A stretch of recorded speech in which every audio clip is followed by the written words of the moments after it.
DPR wishes to acknowledge the traditional owners of the lands on which we meet, the Yagara people and the Kulin Nation.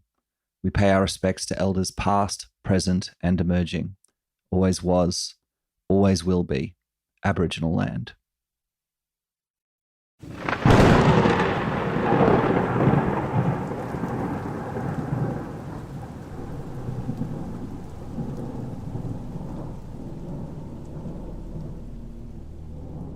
The path is set. You will find or death. Many trials wait you. True to your height. Beware. Beware. There's nothing to worry about, my children.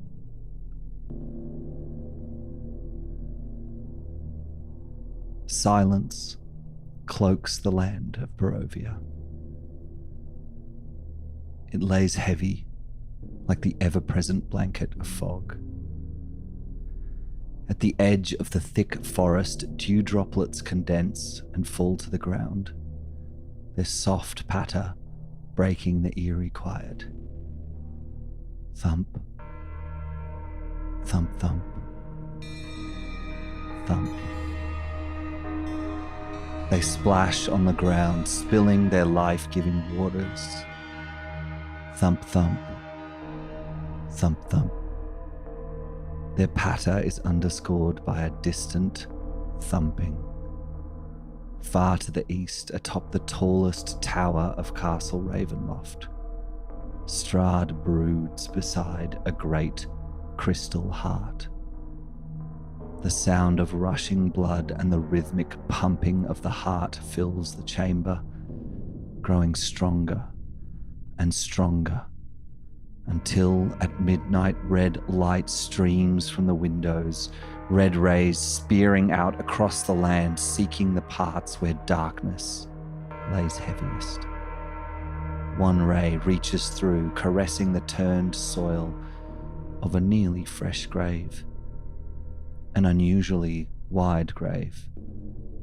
There is a grinding sound, and a filthy hand bursts from the ground, clawing and digging for freedom. Another bursts through, then another and another, 4 hands working in concert, digging. Another ray leaps out to land on the still smouldering pile of ash that once stood as a tall windmill.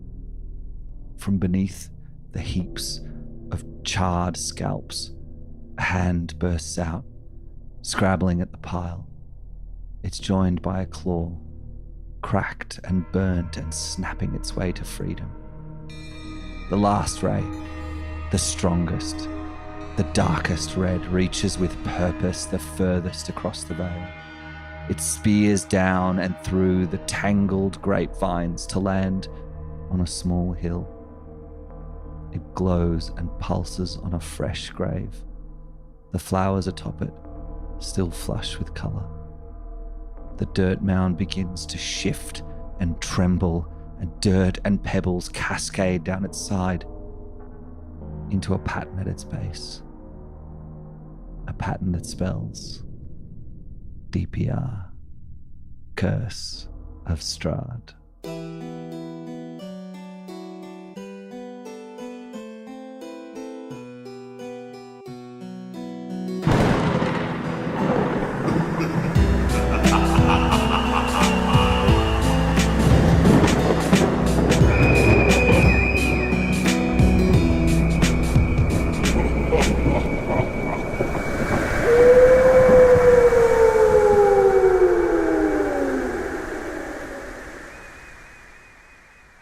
Welcome, welcome. It is DPR, Curse of Strahd, episode number 30.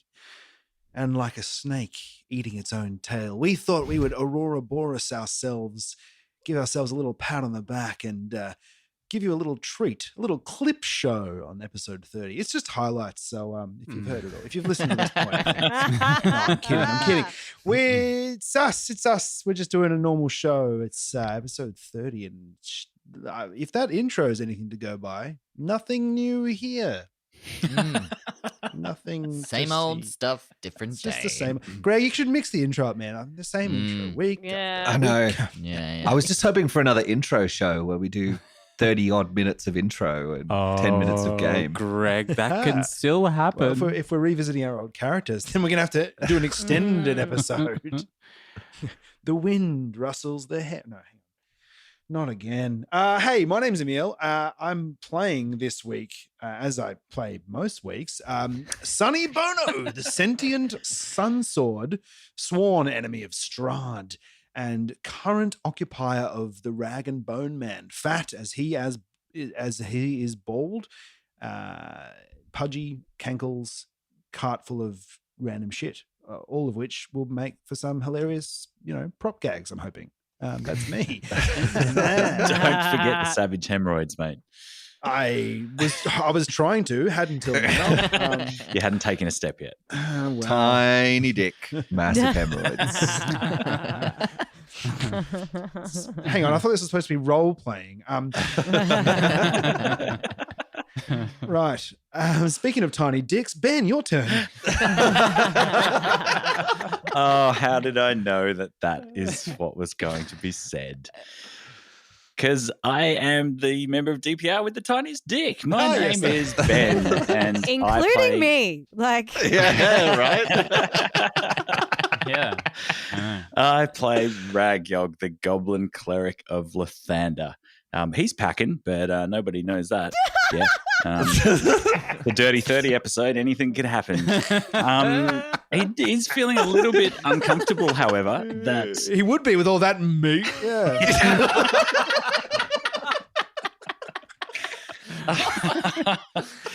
I can only think of fucking Ragyog's girthy goblin cock Yeah, now. 100%. he's a bit worried. Because about many his dick's things. so big. Okay. Yeah, continue. it's a tough Yeah. life. Humble brag. Yeah. Like whether or Yeah. not his brain will have enough, blood. Blood. Yeah. circulation. Yeah. I get Yeah. it. I get it. So tough. But But, only uh, mate once a lifetime. You know, Yeah, Yeah. no, we get it, Ben. there's been there's He not calls really much himself else. the Morning Lord. Yeah. Well, I don't even want to think what all this being brushed by tentacles was in the last episode. Then, a little bit too raunchy, perhaps, for our poor innocent listeners. Well, if they've made it this far, they only want it to get raunchier, right? Yes, I agree. Dirty 30s. Where Strap it's on at. in, folks, because Strap you on are on. in for a bumpy ride. I think that's enough from Ragyog. Lauren, how about you clean this party up a bit? Why would you Yes. do that Still work? Why? Which is also my safety word. Okay. My name's Lauren, and I'm playing Irina Indirovich, the daughter of the Burgermeister, who is a sorcerer lady as well. We're on our merry band of adventure. I feel like I've been taking a little back seat, but that's because I have like a lot of trauma, including harboring Tatiana, the ex thingy of Strahd. And basically trying to accrue as much power as possible before we take that guy down. So that's what Irina does in her spare time. But professionally, there's all. I don't actually know what her real job is. All right, well, think about that. Emil, no, you've already. Dan. Was she a noble? Wasn't she a noble woman? Oh yeah, no, Noble I don't daughter have of the to work. Burgermaster. Absolutely, You'd yeah. never worked a day in her life. So Absolutely a not. professional lady of leisure. My hands are soft and supple and a lady of leisure. So, yeah, masturbates a lot. Okay, Dan. Right on. Oh wow. I'm Dan. I am playing Sasha. She is a gnome wizard come along along with this merry band of people and doesn't quite know what's going on at the moment. Thrown a little spanner in the works. Yes, Sasha. She's a character, I guess. You're getting there. Jack. She's a bit of a character. Hey, With Dan, a deep, come deep on. backstory. One-dimensional is still character. You know, you don't need all those dimensions. You know? I know, right? Just where it counts. Am I Multifaceted. right? What? Just where it She's counts. got a southern accent. I got that far. Multifaceted. Can we Hello. keep going? Hey. Oh, there it is. There it is. Yeah. We got there. I will I'm glad stop. you did. Yeah. Was it- like in typical. Anyway. I am Jack, and I play Louise, who is a woman of the waves, i.e., a fish woman. In Is that a euphemism? Yes. The euphemism is that she's a fish with a diving bell on. And she basically she's currently just patting Curly the horse, doing the dusting of the horse, because Dusting a that's what you got to horse? do when you got a horse. That's Is that around. a euphemism? Dusting. I'm Horse. dusting my Dusting the horse. horse. Excuse me, Yeah. everyone. I'm going behind the bushes to dust my horse. In great mean- sweeping motions. I mean, to be fair, for her, she's been stuck in this suit for a long time, and it's been. I mean, it's hard, Does she ever change the water in there? When there's a big body of water, yeah, but that's very rare. Doesn't come up that often, so it's just. Hopefully, there's a bathing situation soon because it's not just fishy anymore. Yeah. Well, my name is Greg Pickering, and I am the Dungeon Master for Curse of Strahd. And I'm also playing Esmeralda de Avenir, a famed monster hunter with a mechanical leg with a built-in crossbow, which is pretty cool. And I'll be playing all of the other things that we come across in our journey. So we find ourselves at the edge of the forest, at the foot of Yester Hill, which sits at the edge of the valley of Barovia. So we're right down the western end of the valley now, traveled the whole length. And you will, of course, remember from my previous descriptions that the valley is ringed by jagged mountains that rise high up into the sky and is always blanketed by the thick magical mist that lays heavy. And because you are right at the edge of the valley, that wall of thick mist is solid on the other side of the hill. It reaches up into the sky and wraps around to touch the mountains on either side. And when it is this close and this tall, it's really ominous and fills you with that feeling that you are very much trapped in Barovia. So as the trail leads up to the base of the hill, the road leads up to the top of the hill, and right at the top is the huge, dark, ominous tree. Its bare branches clawing at the sky. It's dark bark oozing evil even from this distance. And the road leads down. And as the hill comes down, there are concentric circles of cairns, or monoliths. So black stones and piles of stones that are in concentric circles coming down the hill.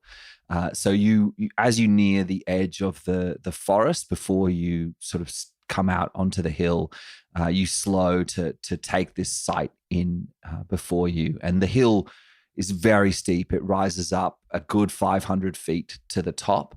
above you. So as you look up, this huge tree really shadows down, and you can see at the base of the tree, and just before the first ring of stones, there is a cottage which is perched awkwardly on the side of the hill, and it seems to be built on a tree stump. And the as you watch I know how it tree feels. stump. Sorry. Just a little hemorrhoid joke to get us going. Carry on. Oh, that one really popped. So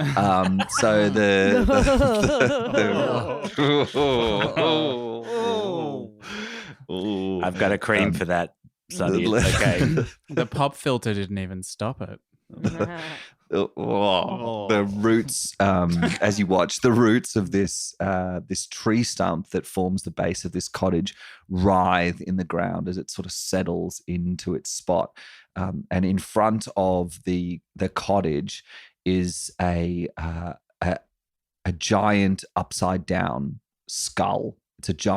It's so giant. It's a giant skull, and it's upside down. The jawbone's been removed. And it sits just at the door to the cottage. And as you look on, the figure of a beautiful, pale woman with long black hair steps out of the cottage and steps into the giant skull, which takes off and flies around above you, and then shoots off in the distance where you have come from. So it heads off in the direction where you've just come from. Okay. Can you give me perception checks, please? Once you pop, you can't stop. There it is. All right. There it is. Thank you, Jack. Yay. I think you're going to stop. Stop pretty quick. That was a good roll. 10. Oh, That's a very 22. 23. Sonny's senses are heightened due to not being able to sit really well. 16. 19. Ragyog is too busy digging around in his pouch for the hemorrhoid cream, and is the only one I swear it's here somewhere. that misses the fact that the Baba Yaga, who's in the skull that flies over, seems to be scanning the forest below. She's looking for something as she heads out further away from the hill, and it's daytime, so this the meager day's light filters down through the forest above you onto the path, and as you watch her fly away, you start to hear the crackle of undergrowth from both sides of the road as figures begin to approach you. They're shuffling. It's like a shuffling, scrambling sound as 4 figures crunch towards you, and you realize that 3 are on one side and 1 is on the other, on the left, and that one sounds much larger and heavier than the others, and it crashes and thumps through the forest as it approaches you. Does anyone want to take any actions before they appear? I suggest that maybe we hide rather than stand still, because that didn't work out so well for me the last time. What do you suggest? We hide inside the cart? You're a lady who learns from her experiences. Clearly, Lady Sasha. Can I see what kinds of creatures they are?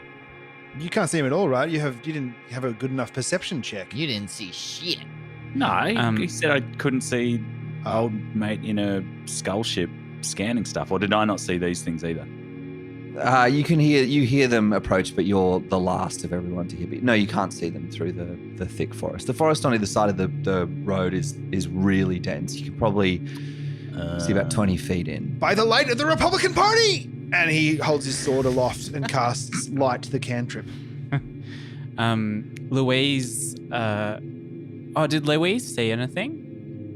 She got 16. None of you can see anything. You can hear them approaching. Louise reaches for the animated shield on her belt and holds it out and whispers, "Power of the proletariat. and it launches up and Let no one say we don't represent both sides.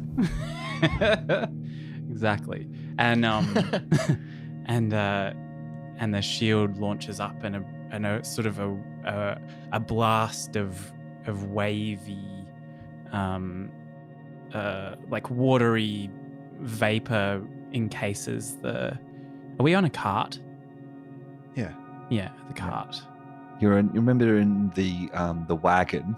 Being pulled Yeah. by Curly. You're in the horse you were dusting? Burgomaster's wagon. Remember the one that got smashed by the twig blights, and you've been using Curly, Yeah. the actual horse, to pull it along. Yeah, and I that's guess right. now you have a rag and bone cart attached to the back That's of right. the. Yeah. It's The got a carriage. little trailer Yeah. hanging off the back. I'm not leaving that behind. Ragyog notices this going on, Greg, and grabs his holy symbol and like rubs it against his trousers like a cricketer rubs a bowling ball before they bowl it. And then he goes, Morning, Lord, aid my allies. And I cast aid on Irina and on our newest Sunny version, and also on Sasha. Yummy. And what does aid do? Each target's hit point maximum and current hit points increase by 5 for the duration, Nice. Delish. which is 8 hours. And so when Sunny cast light,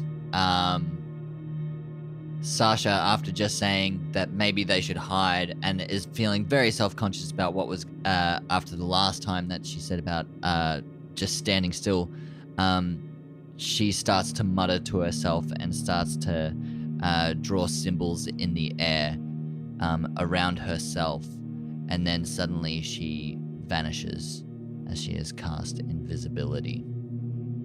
Oh no, Sasha, you don't have to hide. You got to stand up for yourself. It's every person for themselves in the Libertarian Party. And she lifts up her leg on the side of the carriage, and she's already loaded the heavy crossbow in her under her kneecap, which she points out at the forest around you. So the light shines above you. I also want to be Sasha invisible. shimmers Thank you. and disappears. Wait for me, she says, and just and like then- does like one of those like cha and also disappears. Sha sha sha sha. Yeah. Waves her hands in front. Sha sha sha sha. Yeah. And then, Yeah. sha sha sha sha. And as she does the waving hands, Irina draws in the mist and fog around her, which swirls around her. Sha sha sha sha. So now she just looks like a cloud. And Bye. disappears. Bye. See you later. They amazing. The light shines out above those of you who remain, and you're all filled with, or some of you are filled with Ragyog's big Morning Lord energy.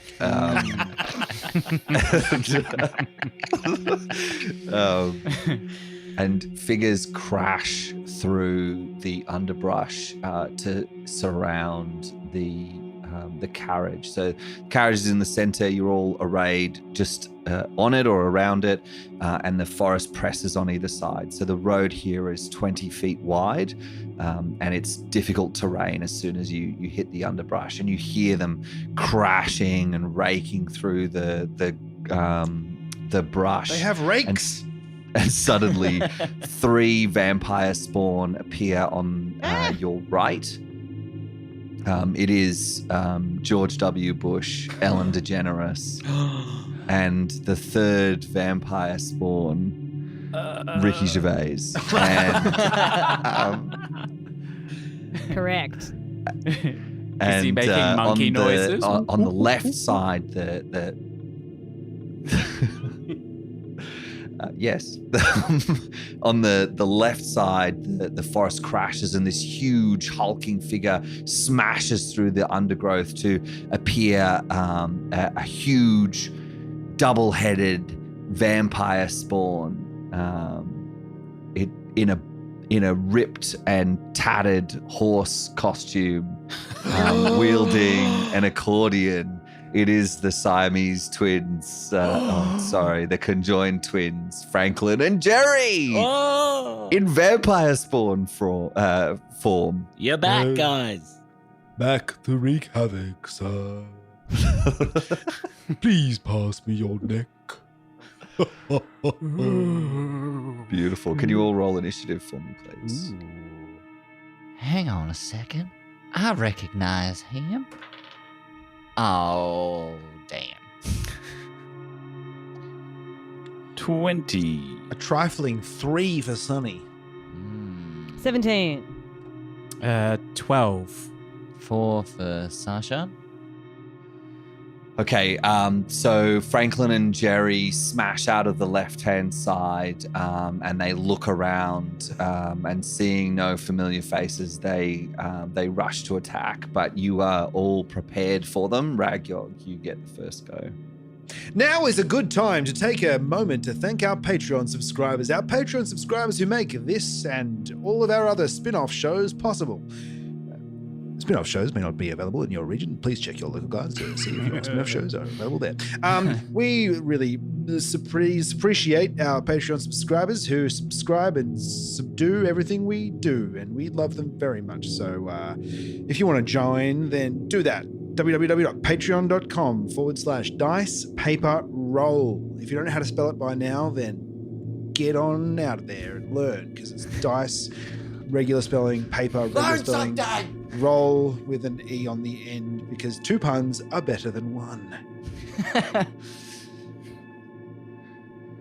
Amazing. So Ragyog, you get to act first, having you're all been prepared, and even though you noticed them last, you were quickest on the drop. Those garlic cough lollies seem to they've done the trick. They've also got a heap of pseudoephedrine in them. They're bloody amazing. Don't do anything for my blocked nose, though.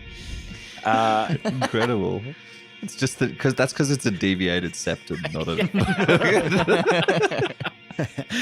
I step forward and this time hold up the holy symbol of Ravenkind, and I'm going to channel divinity to turn dead at undead as I face the 3 vampire spawn. Okay, I hated all of your movies. Fuck off. Are you talking about Franklin and Jerry? Are you talking about our spin-off movies? Oh, no, I liked you too. The butler did it with No, the pantry. it's, what is it? Kevin Spacey? No, it wasn't Kevin Spacey. It was Ellen DeGeneres and Ricky and the other one. Who was the other one? Ricky Bush. Gervais. George W. Bush. His awful movie. Ricky Gervais. Okay, so that is a DC 15. But if they're a half challenge rating or lower, it will destroy them. Hang on, and I'm going to use the 3 charges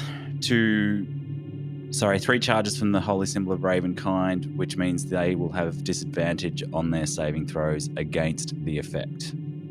Okay. Boom. So if they're more than a challenge rating of half, then it won't destroy them, but it will stop them in their tracks. Okay, so it holds them Yeah. in place. Okay. So they're turned for 1 minute or until they take damage. So they spend their turn trying to move as far away from me as they can and can't willingly move to a space within 30 feet of me. Get back!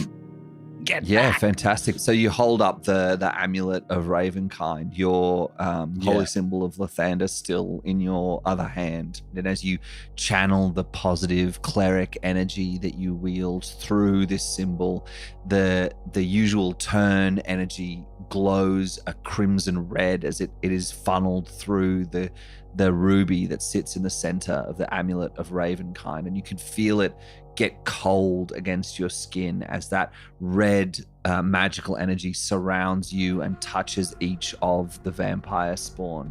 And as you look up at your own hand grasping that amulet, it seems as if it begins to ooze a black ichor that runs down your arm, and each of the bits of Ica that are running out in front of the others begins to lengthen and bend until it looks like long black tentacles wrap around your arm and down and flick at your armpit.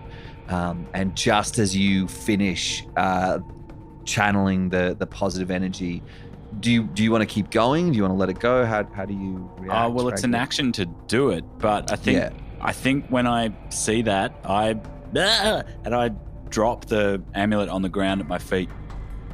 You stop channeling and drop the amulet. The turn energy has you successfully cast the action, and as you let go of it, it leaves a trail of frost in the air as it falls down to the ground, and you can see that red magical energy has a shimmer of black in it as it surrounds all of you and touches each of you and the vampire spawn around you, and that flickers and dissipates as the cold amulet rests on the rocks of the road.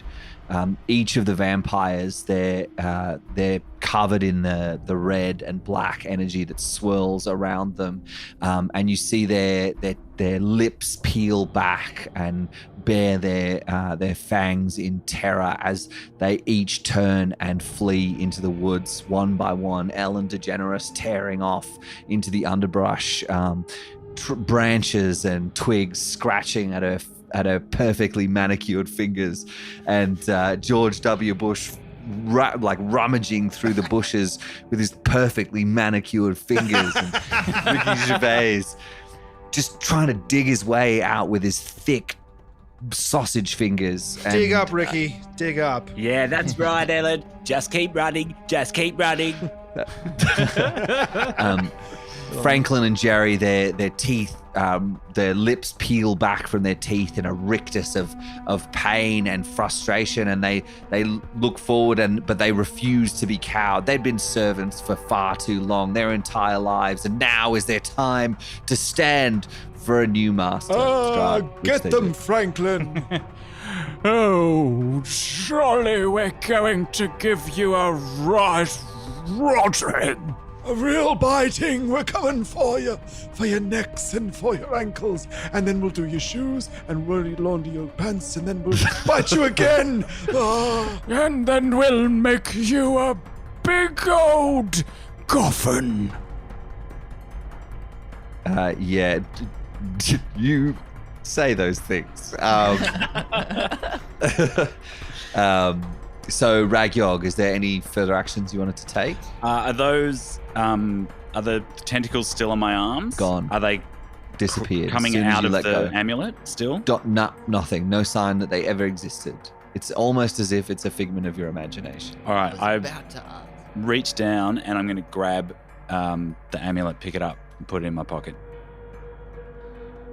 Okay, you pick it up. It's still cold against your flesh, and as you pop it in your pocket, you hear a voice. You pop it in your pocket. You hear a voice. Very good, my boy. Morning, Lord. Have you got a cold? What? Who are you? Hello? Oh, for fuck's sake, I've had too many garlic mints. Franklin and Jerry rush forward. So who is visible? Ragyog, Louise, Sunny? Irina and Sasha are not visible. Correct. How are you arrayed around the carriage? Sunny Is was anyone on the ground? Sunny was leading and had the reins.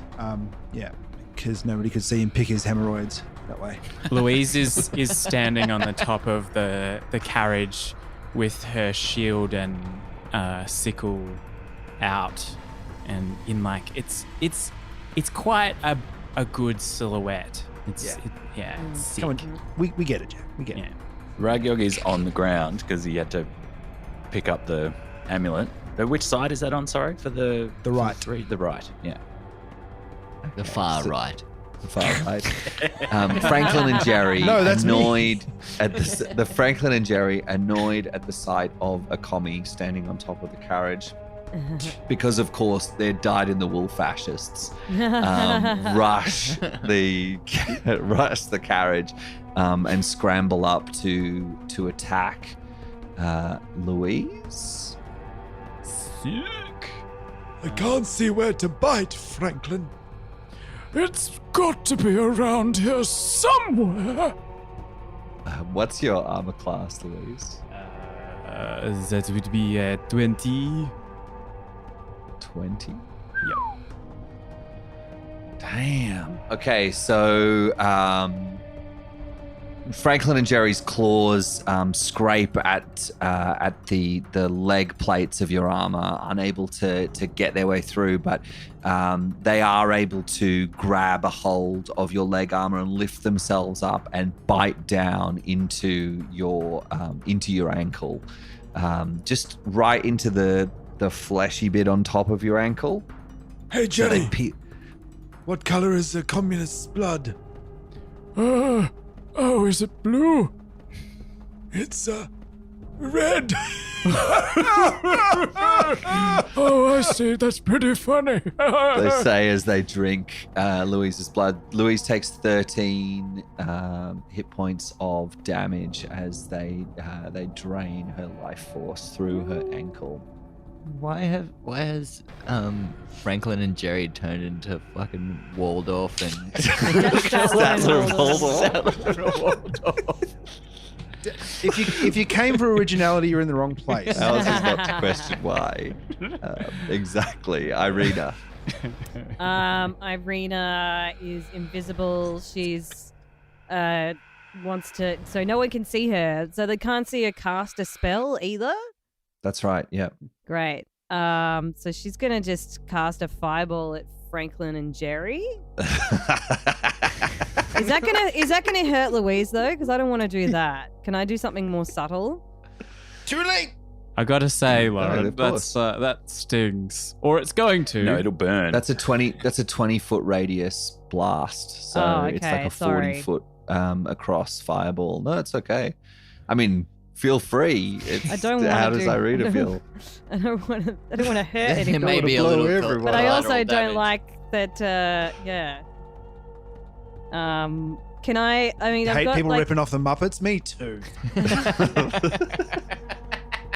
I've got something called friends. Can I make them? Can I make them? Yeah. Can I make them friends and then just like, then they don't have to You can give it a stop red hot go. sucking the blood of my friend. Yeah. Give it a go. I don't seem. I apparently can just What does cast that at friends do? will. It's not doing anything. It's not giving Yeah. me an option. I mean, I could also. I can also just hit him with a dagger. And that would be like No, an friends invisible. is great. Yeah, sweet. All right, I kind of Yeah. prefer that. Friends. No is one told you fantastic. life would ever be this way. Okay, so friends. It's like This is the cantrip. This is what I have to say. Like she just invisible, just over the wind. This, therefore, To sing the whole theme sing song. the whole theme song all the way through, and then when it gets to the clapping bit, she just points at them and sort of does almost like a Wiggles move. Bow, bow, bow, bow, bow, and that's how the spell is cast. So no one told you life was going to be this way. I'm definitely the Joey of the group. Your job's a joke. You're a broke. Your life's day-o-a. Spoken like a true Chandler. It's like you're always stuck in second gear. Maybe a moniker? You cast the spell. I just read it. Yes. and it affects Irina and is good at making non-hostile creatures friendlier with you. So you get an advantage on all charisma checks against non-hostile creatures. Unfortunately, Franklin and Jerry are pretty hostile right now. Do you want to try and bring them down to earth? Am I allowed to? What do you mean by... You could try and talk them down or interact with them to... Okay, to all right. bring them- Yeah, I can do that. I want to stay invisible though, okay? Okay, yeah, Um, just a so- whispered voice. Yeah, in the darkness. I'm gonna do a persuasion check. Well, just Okay. Can Yeah? you do it with disadvantage? Sorry? I have Can you a do it 17. with disadvantage? What does that mean? Yeah, no. So you need to roll it twice and take the lowest because the disembodied invisible voice is less persuasive to be friends. Oh, damn. Okay, so it was a 23 and a 17. So the lowest is still 17. Okay. Great. So I'm totally invisible and I Friends come is very persuasive. straight up to Franklin and Jerry, and I can be like, Franklin and Jerry, this is your mummy. Oh, mummy. The woman who gave Oh. birth to you. Oh. What are you doing? Stop doing that. In fact, get the fuck away from that fish woman. Oh, mummy. I'd forgotten about your filthy way of speaking. Yes. Speak more dirty to us. All right, you. Yes, you always did favor Franklin. I never favored either of you. You're both my favorite, but also you're kind of the same person. That was your fault, mummy. You sewed us together. It was only Plot because twist. I only did that because we needed to. We're very poor, and we needed less mouths And I was to born feed. without any legs, of course. Yes. But now we have 2 legs and very hungry vampire No. twins. Oh, I'm so hungry. No, you're Despite your fine. amazing efforts, you're unable to persuade Franklin and Jerry to turn from their vampire path, and they continue to attack Damn it. Louise. Sorry, mummy. It's your go, Louise. Mummy, I know you'll be Oh, proud. shut up! It's not even you. All right. I'm not even your mum. Louise, feeling the bite in her ankle, water starts like pissing out of her now 2 leg holes, and because it's quite a lot of pressure down there in the bottom of the suit, so it's like it's water and blood, and it's just going all over Jerry or Franklin. Yeah, whichever one. At this point, it's kind of both of us. We're really enjoying it.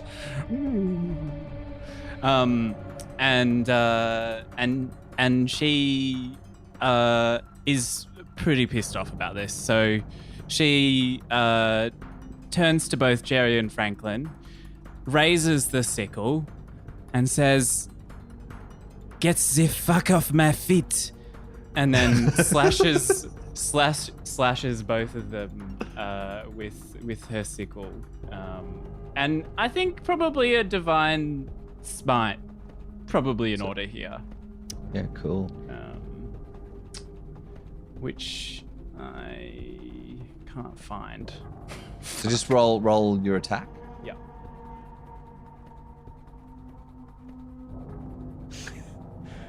That's a 20. From but whom? a From soft whom 20. comes it? Soft 20, Yeah. dirty from 20. From whom comes a divine smite? Given your persuasion, there, Louise. Yeah. From whom comes Karl a- Marx. Yeah. Nah. Oh yeah. Yeah. From the beard of Lenin. Marx, Yes. Lenin. This one's actually from Lennon. I preferred McCartney, but sorry. Ayo. And how do I do the divine? So you just roll smite? your normal Damage. attack damage. Yeah. And then you need to roll some mighty damage on top. So that's 3d8 extra if it's a first level, and an extra d8 for every level after that. 18 plus 4, so 22. Okay, you slash down into Franklin and Jerry, just right into you slash down right into their joint, and the ancient stitching starts to split apart a bit. Jerry, it's finally happening. But I quite like you now. The red light of Louisa's divine sickle smite shining into the cut that she makes in their joined bodies. Can I do a bonus action? Yeah. Because I think I can attack again. Yeah, great. Go for it. So she's gonna be, get the fuck off my feet, and again goes in for the sickle attack. And maybe a bit of a... Can I also do a little bit of a bump with the shield as well? Sure.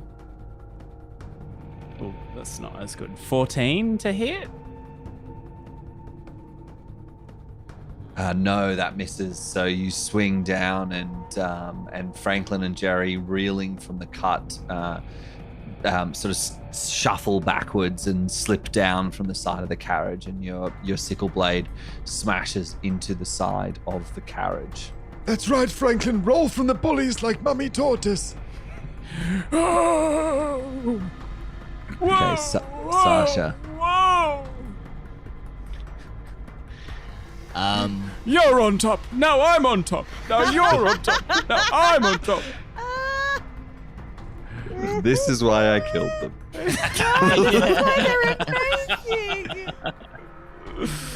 Don't worry. I'm going to kill them again. Sasha is, she steps to the edge of the cart and lets the invisibility fade and reveals herself to both Franklin and Jerry. Mistress Sasha. Well. Franklin and Jerry, honey, darling. You two are just so caught up in just such nasty things, aren't you? I can't remember what those quotes were that I was looking at before, but it doesn't matter. Biscuits and gravy. Biscuits and gravy. Oh, you're a cat on a hot tin roof, aren't you? Jeez Louise, I don't know. Who pissed in your cereal this morning? That was the one I was thinking of. I need you two to stop being such little shits. Can you do that for me? Can you really do that for me? Oh, Sasha. We serve a different master now. Hang on, No, you still serve me, and I'm going to cast Maximilian's Earthen Grasp. What? Didn't see that one coming, did ya? What a fucking spell name. Maximilian's Earth and Grass? It sounds like a type of pod or something. Oh, okay, right. It makes a small grassy mound. Yes. It would be much more effective than whatever I just did before. So, I don't know. We'll soon find out. I do like the idea of a garden shop, Maximilian's Earth and Grass. Yeah, I'm feeling it. Rocks, rubble, your lawn. To catch that D&D and gardening crossover. Yeah. Massive. You can buy fertilizer and edibles. Let's keep that for our spin-off podcast, obviously. So beside them, the ground begins to rise up and and reaches out to one creature that I can see with that's within 5 feet of it. So they are still one creature. Now I'm going to kind of do a little bit different with the idea. So basically, an earthen hand raises out of the ground, and then a second hand branches off and grabs both torsos of Franklin and Jerry and starts to squeeze and tear apart. Jerry's madly stitching the joint between, or trying to. Yes, there. You missed the spot. It's a strength save of 16 that they have to. Okay. Otherwise, they are restrained. They are restrained. And they take 2d6 bludgeoning damage. But yeah, I'm kind of like tearing them apart. Is what I'm kind of thinking. Yep. That is 5. Oh, it's gonna be a very slow little punishment for you two if you can't stop being such naughty little bossy bosses. Can you do that for me? Can you play nice, please, Franklin and Jerry? This character is so much better when you can see the video of Dad. Sorry, there's a lot of shoulder Well, I gotta movement get going on. into the character, okay? And It's the only amazing. way I gotta embody it. I And, picture you wearing a big I bonnet, get it. like Yeah, a Southern Belle there's- bonnet. Yeah, Yeah, exactly. like a There's little still the. Yeah. Add two to There's Claire. still the parasol that's like kind of like Yes. just hooked over one shoulder, like Yes. yeah. So the two earthen hands reach up and grasp the torsos of Franklin and Jerry and pulling them apart, further ripping them down the seam. It drags them and pins them down to the ground. Sonny. Well, by Hoover's beard. Now I gone a little bit southern myself. It's good to hear someone speaking the old language. I tell you what, remember my roots down there in Albuquerque way. Whew. Tell you, was that George W. Bush running off there? I missed that boy. Missed that boy. All right. Sonny springs from his seat at the front of the coach, sword aloft, light of the sun god beaming from it, and also the spell light that he cast earlier. And he swings it down, right down the middle of the split of Franklin and Jerry, and makes his radiant attack and rolls an 18. Yes, that is a hit. All right. Now, I'm as vampires, they're undead, which means I get some extra damage given it's a radiant weapon. They are undead. I wasn't and asking, they're I was telling. hypersensitive to sunlight as well. Yeah. They are restrained as well. So is there So you'll get any advantage. additions Yeah. that You get restrain advantage on your it? attack. Yeah, All yeah. right. I'll roll again. Yeah, it's one better. 19. Hooray. Nah. Cool. So, Could have been a 20. it's not nothing. No, nothing. That is damage wise. That is. Let me just see. Oh, that's 15 points damage. Bam. Oh, sorry. No. It's more. It's 15. No, it is 15. Yep. It's definitely 15. It's the same. The energy blade leaps out and slashes through the air, and the light cast from the blade itself is brighter than the light spell that you'd cast earlier, and daylight floods the roadway where you are. And you could see as the light hits Franklin and Jerry, their skin begins to burn and peel back on their faces and hands as they reach up and try to shield their faces from the sunlight. And the blade slices down, cutting into their conjoined bodies, slicing them apart for the first time since they were just wee babies. You two give blood-sucking Republicans like me a bad name. Franklin and Jerry lay separated, bleeding out on the ground, dying once more in the dirt as... Franklin turns to Jerry and says, I'll be there for you when the rain starts to pour. Now might be the wrong time to tell you, but you have terrible breath. Esmeralda steps out of the carriage, a hand crossbow in each hand. She points them down and fires them point blank range into Franklin and Jerry's faces, ending their comedic antics forever. Yay! I told you I was pretty fucking useful, eh? Oh, you got them good. You got them good, didn't you? Esmeralda? Didn't forget my crossbows this time. I walk around the side of the cart and go, what's all the commotion round here? Somebody's singing the theme tune to my most hated fucking TV show of all time. Who? The Big Bang Theory. Yes. We never sang that. Okay, so the daylight of the energy blade fills the roadway where you're standing, and it shines out, and that sort of light, you can see it from a long distance away, and up ahead of you on Yester Hill, you hear the crunching as the cottage starts to lift itself free from the side of the hill and crunch down towards you. So each of the